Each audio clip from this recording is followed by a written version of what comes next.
Assalamualaikum warahmatullahi wabarakatuh. So ini kita nak bergerak pulang. Kita stay dekat chalet Penawar ni. Penawar chalet. Jadi kita akan meredah satu ribut barat gitu. Jangan. Jangan. Dah tak ada. Alhamdulillah selamat. Dia kat atas ni, kata kat atas ni. Dekat atas kita. Dia dah kat atas kita dah. So kita bersiap packaging mengangkat. So ni dia keadaan dia. Alamak. Rokon naik di sini. Naik di sini. Kita rendah sikit. Iya. Ya. Aduh. Ambil yang safe Betul. Buat banjir ya. Ambil yang selamat sikit. Kita keluar dalam ni.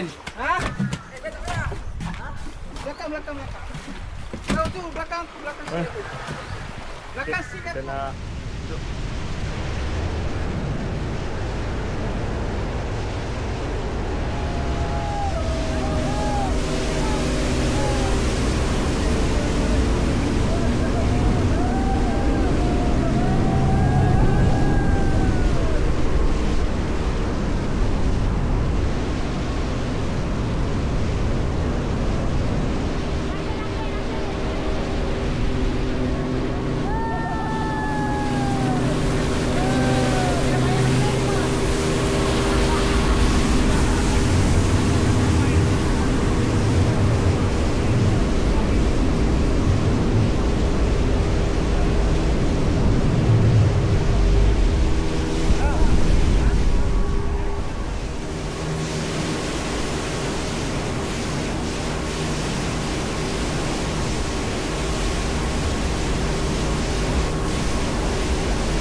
Okey, kita dah sampai kat Pulau Besar. 60 km daripada Pulau Dayang tadi. Ambil masa 1 jam 30 minit. So kita masuk dulu. Nanti aku nak fly drone. Putih drone tadi kita tempat lain lah. Ini adalah satu port Dayang juga yang ada di Pulau Besar. Okey, kita dah sampai.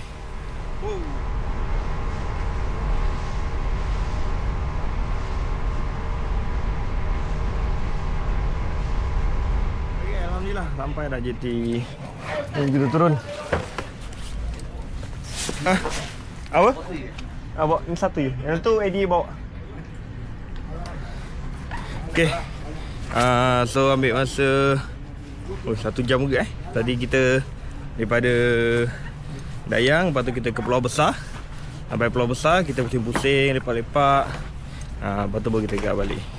Okey, jadi itu saja untuk video kali ini, perjalanan daripada Dayang ke Mersing.